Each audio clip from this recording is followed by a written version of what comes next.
Anton Meyring gee vir my altyd moeilike onderwerpe. Ek wil vra, wat is julle tema vir hierdie tyd? Sy Oktober is die dankbaarheidsmaand. Praat met die mense oor dankbaarheid en offers.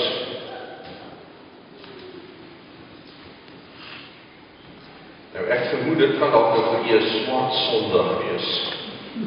Gesien die rugby, nou kom die kerk toe, en nou word die ook nog boonop oor dankbaarheid, offers en ekonomie gepraat. Maar ek het dit nie heeltemal so beplan nie. Ons het waarskynlik almal dit in vandag anders geloop. Ek het gedink om nie tradisionele preek oor dankoffers en dankbaarheid te gee nie. En tog 'n bietjie dieper en ruimer te dink. So deesdae die televisie aan sit of ons kyk na die sakedeel van die Volksblad of ander koerante, dan is ons uiters bedruk. Alles gaan oor 'n baie slegte internasionale ekonomie. Die Economist het hierdie week 'n buiteblad gehad wat vir ons sê ons moet baie bekommerd wees. Nou is dit jammer dat ons lewe daar buite, wanneer ons na die televisie kyk en die koerante lees, iets anders doen as waaroor ons dikwels binne die kerk praat. Ek dink ons moet die twee werklikhede by mekaar uitbring. Ons praat waarskynlik te min oor die ekonomiese.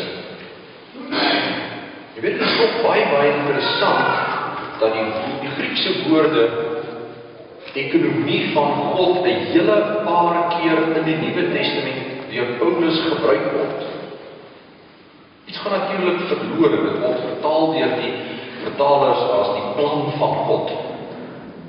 Daai woorde sê baie uitdruklik daar die ekonomie van God. En ekonomie het te doen, oikos nomos, die reëls van 'n huishouding.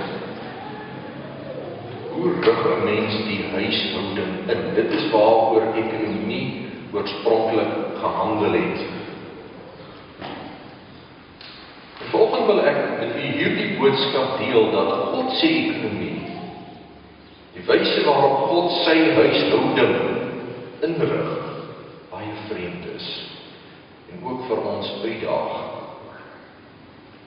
Dit is waarskynlik 'n woord wat ons baie meer publiek as kerk moet laat hoor in hierdie tyd. En ons kry 'n glimps van God se ekonomie in hierdie gelykenis wat ek vanoggend vir u gelees het. Wanneer ons praat oor God se ekonomie en die ekonomie van die wêreld, dan werk ons met twee logikas. En ek wil ons moet dit vandag baie goed verstaan. Wanneer ons oor ekonomie praat, dan praat ons oor mag, ons praat oor eiendom, ons praat oor arbeid, werk, ons praat oor verbruik, behoeftes. Baie van hierdie elemente het hier te sprake ook gekom. We sprake van mag, die Vader wat mag het om iets te gee. Ons het ons gepraat van verskillende soorte werk, hongersnood, tekorte. Hoe werk die logika van ons wêreldekonomie? Dit werk met tekorte, dit werk met wins, en dit werk met prestasie. Die ou gesegde, die wet van Transvaal geld, jy kry niks as jy nie iets gee, as jy nie 'n prestasie lewer nie.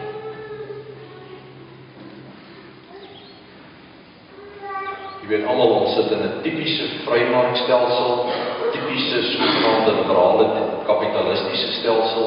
Het gaan oor wins, en jy moet werk, jy moet presteer, anders dan het jy niks.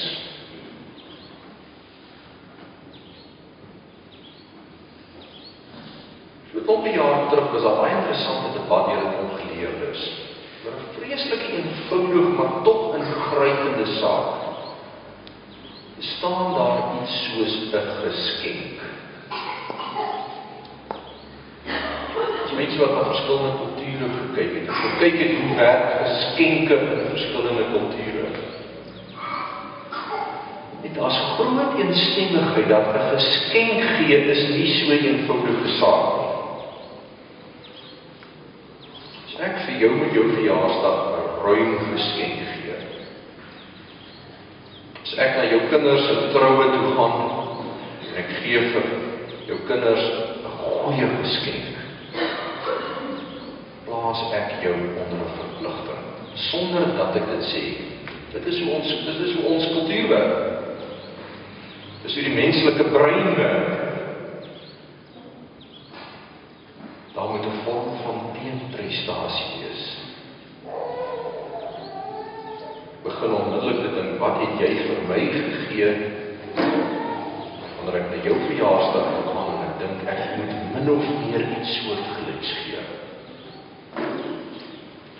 Dis baie interessant, 'n Fransman wat ons Katoliek was, het toe gesê, hy lees die Christelike geloof as die een tradisie waar daar werklik iets soos 'n geskenk kan wees. God gee, God vra nie iets terug nie. En ek dink dis wat ons in die Bybel kry. Die Bybelse beweging is 'n uitwaartse beweging. God wat 'n skepping daar stel, sonder dat die skepping dit verdien het. God wat beweeg na Israel. God wat sy seun gee. Sy seun wat sy lewe gee. God wat sy gees gee.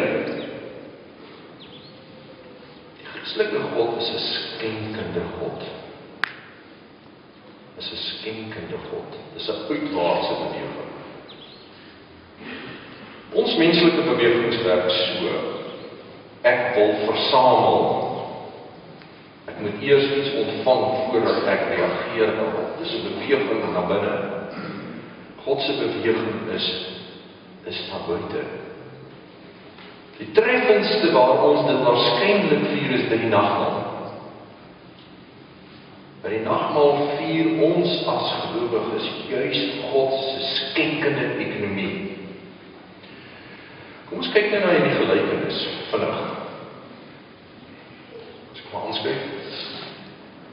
Hierdie gelykenis wat ons altyd noem die gelykenis van die verlore seun, sou 'n mens waarskynlik anders kon genoem het as die gelykenis van die vader wat reëls oortree. Daar's 'n gebruikelike interpretasie. Ons fokus op die verlore seun, hoe sleg hy was, hoe hy tot inkeer gekom het, vandag ons mense uit tot geestelike inkeer te kom. Daar's waarskynlik niks verkeerd daarmee. Maar hier is iets meer wat hier ter sprake kom, wat ons eenvoudig nie moet mis nie. Ons kan nie die impak van hierdie gelykenis verstaan as ons nie die kultuur van destyds verstaan, ons verstaan nie die huishouding reëls van destyds nie. Ek lees gister baie interessant in 'n kommentaar waar 'n persoon skryf dat beide die seuns, die jonger seun en die ouer seun, het waarskynlik wetlik korrek opgetree. Die jonger seun vra iets wat hom waarskynlik toekom. Die ouer seun word baie kwaad teen die einde, want hy reken die pa tree volgens die reëls van daardie tyd verkeerd op. Wat die jonger seun doen is natuurlik skryf. Hy verklaar in feite sy pa dood. Deur sy deel te vra, sê hy eintlik vir sy pa, ons maak asof jy reeds dood is. Die verrassende karakter is die pa-figuur. Die pa-figuur tree op teen alle konvensionele gebruikelike reëls van daardie tyd. Hy moes reg aan die begin eenvoudig vir sy seun gesê het, kan nie die eiendom nou verdeel nie, ons familie eer is op die spel, hy moes geweier het. Reeds daar skenkheid.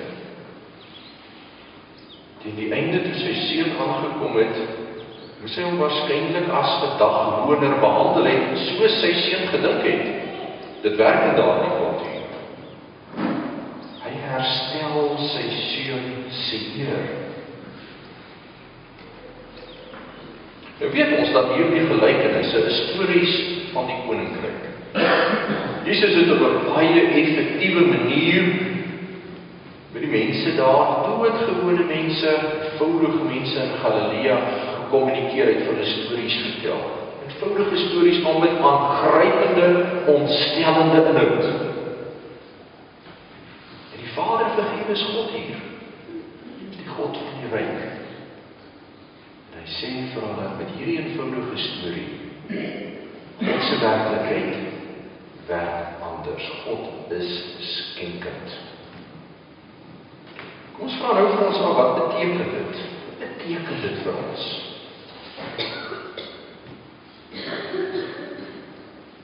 Geskenke moet aangegee word. Ons gaan aanskyk daarvan.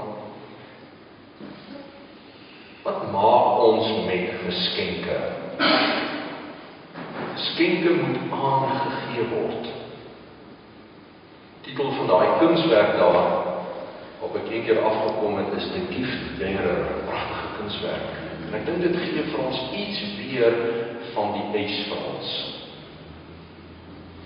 U weet so goed soos ek en waarskynlik beter, hoe skrikwekkend is die statistieke in ons land.